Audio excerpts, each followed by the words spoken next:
Good morning students, welcome to my channel dreams make real. बच्चों, my name is Deepali और आज मैं आप लोगों को आपकी कक्षा 3 की आपकी दिनांक 18 फरवरी 2021 की कार्यपत्रक आई है। कार्यपत्रक संख्या 172 जो आपकी पाठ्य पुस्तक रिमझिम और आपका पाठ सबसे अच्छा पेड़ से आई है। तो बच्चों, पुनरावृत्ति कार्यपत्रिका देखते हैं। नमस्ते प्यारे बच्चों, आपने पाठ सबसे अच्छा पेड़ पढ़ा और पाठ के माध्यम से जाना कि पेड़ों की हमारे जीवन में बहुत आवश्यकता है। पेड़ हमारे सच्चे मित्र होते हैं। चलिए अब देखते हैं कि हमने इस पाठ से और क्या क्या सीखा है। तो बच्चों, आप अपनी कॉपी पेंसिल लेकर आइए और साथ साथ जैसे मैं आपको बताती हूँ अपनी कार्य वर्कशीट करते जाइए। तो बच्चों, आपको पता ही है कि इस जो ये आपका पाठ है सबसे अच्छा पेड़, इसमें 3 भाई अपना घर बनाने की तलाश में निकलते हैं। भरी गर्मी में निकलते हैं तो कभी उन्हें आम का पेड़ मिलता है, किसी को आम का पेड़ पसंद आता है, दूसरे भाई को फिर केले का वृक्ष पसंद आता है, तीसरे को नारियल का। इसी तरह से मतलब बताया गया है। आपने पाठ पढ़ा होगा। तो इसके बेस पर कुछ हमारे प्रश्न दिए गए हैं जो मैं आपको बताऊंगी कि आपको कैसे सॉल्व करने हैं। चलिए, प्रश्न नंबर 1 दिया हुआ है, निम्नलिखित अनुच्छेद को बोलकर पढ़िए और इसमें आए जोड़े वाले शब्दों को ढूंढकर उन पर गोला लगाना है। जैसे मीठा मीठा, जो शब्द 2 बार आए हैं या फिर जोड़े से आए हैं आपको उनको सर्कल करना है। 3 भाई थे, एक दिन सुबह सुबह, तो ये सुबह सुबह 2 बार आया है, इसको सर्कल कर लेना। तीनों ने घरों की तलाश में निकल पड़े, गरम गरम धूप में वे सड़कों पर चलते गए। थोड़ी देर में आम का बहुत बड़ा सा पेड़ आया, नीचे उसके नीचे ठंडी ठंडी छाया थी। तीनों भाई उसके नीचे आराम करने लगे। पेड़ के पके आम तोड़ तोड़ कर वे मीठा मीठा रस चूसने लगे। तो बच्चों, जिन जिन पर मैंने सर्कल किया है वो हमारी जोड़े में शब्द आए हैं, तो आप इस तरह से इस पर सर्कल कर देना। चलिए बच्चों, प्रश्न नंबर 2 मैं आपको बताती हूँ कि आपको कैसे करना है। र के उपयुक्त रूप वाले शब्दों को चुनकर निम्नलिखित वाक्यों में आपको खाली स्थान को भरना है। जो शब्द हमारा सही है, उपयुक्त है, वो छांटना है और वो आपको भरना है। चलिए मैं बता देती हूँ कौन सा शब्द हमारा सही रहेगा।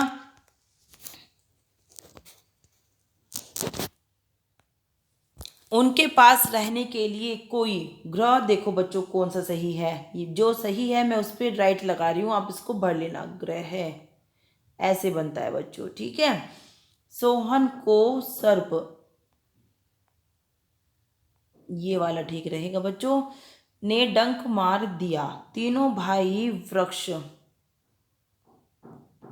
ये वाला वृक्ष लिखेंगे बच्चों आप। देखिए मैं आपको दोबारा से बता रही हूँ, ये ग्रह रहेगा आपका, ये सर्प रहेगा और ये वृक्ष, ये वाला सही है। और मैं दौड़ में प्रथम, प्रथम बच्चों हमारा ये सही होता है। पे ऐसे रह लिखा होता है, स्थान पर आऊँगा। तो इस तरह से आप फिल इन द ब्लैंक्स वाला कंप्लीट कर लेंगे। तो प्रश्न नंबर 3 देखते हैं, पाठ में तीनों भाइयों ने किन किन वृक्षों के पास अपनी अपनी झोपड़ियाँ बनाई। चलिए मैं आपको बता देती हूँ। पहले भाई ने बनाई थी आम के पेड़ के नीचे, दूसरे भाई ने बनाई थी बच्चों केले के पेड़ के नीचे, और तीसरे भाई ने बनाई थी जब उसको नारियल के पेड़ से एक नारियल टपका मिला था गर्मी में, उसने नारियल पिया था तो उसे नारियल का पेड़ अच्छा लगा था। ठीक है बच्चों, तो पहले ने बनाई थी हमारी आम के पेड़ के नीचे, दूसरे भाई ने बनाई थी केले के वृक्ष के नीचे और तीसरे ने अपनी झोपड़ी नारियल के वृक्ष के नीचे बनाई थी। तो बच्चों यहाँ पर आपको नारियल का वृक्ष बना देना है, यहाँ पर केले के पेड़ का चित्र बना देना है और यहाँ पर बच्चों आपको क्या बनाना है, आम का पेड़ बना देना है। ठीक है बच्चों, तो इस तरह से आप पेस्टिंग भी कर सकते हैं। अगर आपको नारियल का वृक्ष, केले का वृक्ष और आम का वृक्ष कहीं मिलता है तो आप वो कटिंग करके वो भी अपनी कॉपी में चिपका सकते हैं, वो भी गलत नहीं रहेगा। चलिए प्रश्न नंबर 4 देखते हैं।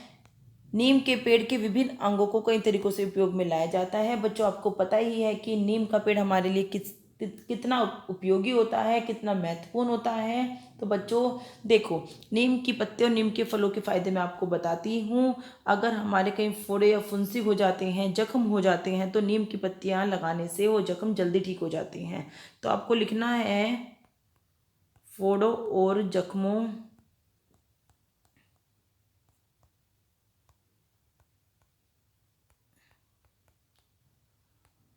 को ठीक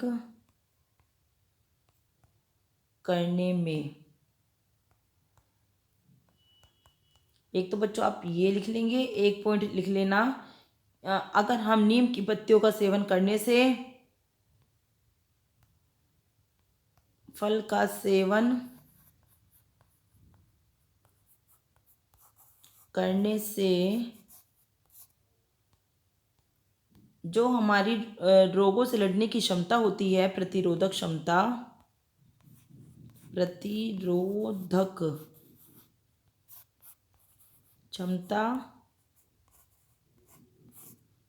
बढ़ती है। तो ये आप पत्ती और फल का फायदा लिख लोगे। नीम की पत्तियां फोड़ों और जख्मों को ठीक करने में सहायक होती हैं और नीम के फल का सेवन करने से प्रतिरोधक क्षमता हमारी बढ़ती है। तो बच्चों चलिए, प्रश्न नंबर 5 मैं आपको बताऊंगी कि बच्चों अगर आपको एक पेड़ लगाना हो अपने घर में, तो आप कौन सा पेड़ लगाना चाहोगे और क्यों लगाना चाहोगे। तो मैं आपको बताऊंगी कि अगर मुझे अपने घर में पेड़ लगाना पड़े तो मैं आम का पेड़ लगाऊंगी,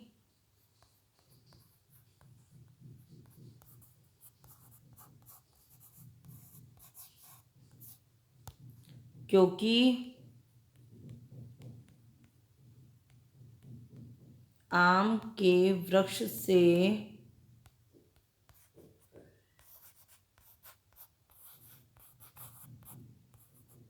फल और क्या क्या मिलता है बच्चों, हमें पत्ते, आम के पत्ते भी काम आते हैं, और छाल मिलती है, और लकड़ी जो कि बहुत सारे उपयोग में लाई जाती है, लकड़ी प्राप्त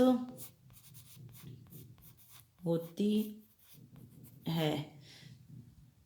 अब मैं आम का पेड़ लगाना चाहूँगी या लगाऊंगी क्योंकि आम के वृक्ष से मुझे फल, पत्ते, छाल और लकड़ी प्राप्त होती है। ये बच्चों आपका प्रश्न 5 का उत्तर रहेगा, उत्तर नंबर 5। चलिए उत्तर 6 देख लेते हैं।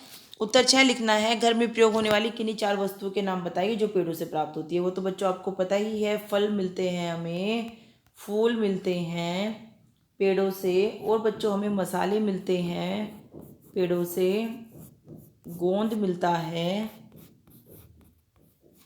लकड़ी मिलती है जो जलाने के काम में भी आती है, और बच्चों और भी बहुत सारी चीज़ें हैं, लेकिन आपको यही लिख देना है, फल, फूल, मसाले, गोंद, लकड़ी हमें पेड़ों से प्राप्त होती है। और उससे सबसे महत्वपूर्ण तो यह है कि बच्चों पेड़ों से हमें ऑक्सीजन मिलती है जिसके द्वारा हम सांस लेते हैं। ठीक है बच्चों, तो इस तरह से अभिभावकों के लिए सुझाव रहेगा। बच्चों को बताएं कि प्रत्येक वर्ष 18 से 27 फरवरी तक ताज महोत्सव मनाया जाता है। 18 से 27 फरवरी तक बच्चों ताज महोत्सव मनाया जाता है। 1983 में यूनेस्को द्वारा ताजमहल को विश्व धरोहर स्थल घोषित किया गया था। ताजमहल की ही तरह हमारे देश में कई अन्य प्राचीन और ऐतिहासिक इमारतें हैं जो हमारे स्वर्णिम इतिहास को दर्शाती हैं। हमें अपनी समृद्ध ऐतिहासिक व सांस्कृतिक धरोहरों का सम्मान करते हुए उन पर गर्व करना चाहिए। जो भी हमारी सांस्कृतिक ऐतिहासिक धरोहर हैं, हमें उनको संरक्षित रखना चाहिए, उनका सम्मान करना चाहिए, ताकि हम उनको आने वाली पीढ़ियों, जो हमारे आने वाली पीढ़ी हैं, उन तक सुरक्षित रख सकें, ताकि वो लोग भी उनका फ़ायदा उठा सकें, उनको देख सकें, जान सकें अपने प्राचीन इतिहास को। तो बच्चों आज की वीडियो अच्छी लग रही है तो वीडियो को लाइक और चैनल को सब्सक्राइब जरूर करना। थैंक यू बच्चों।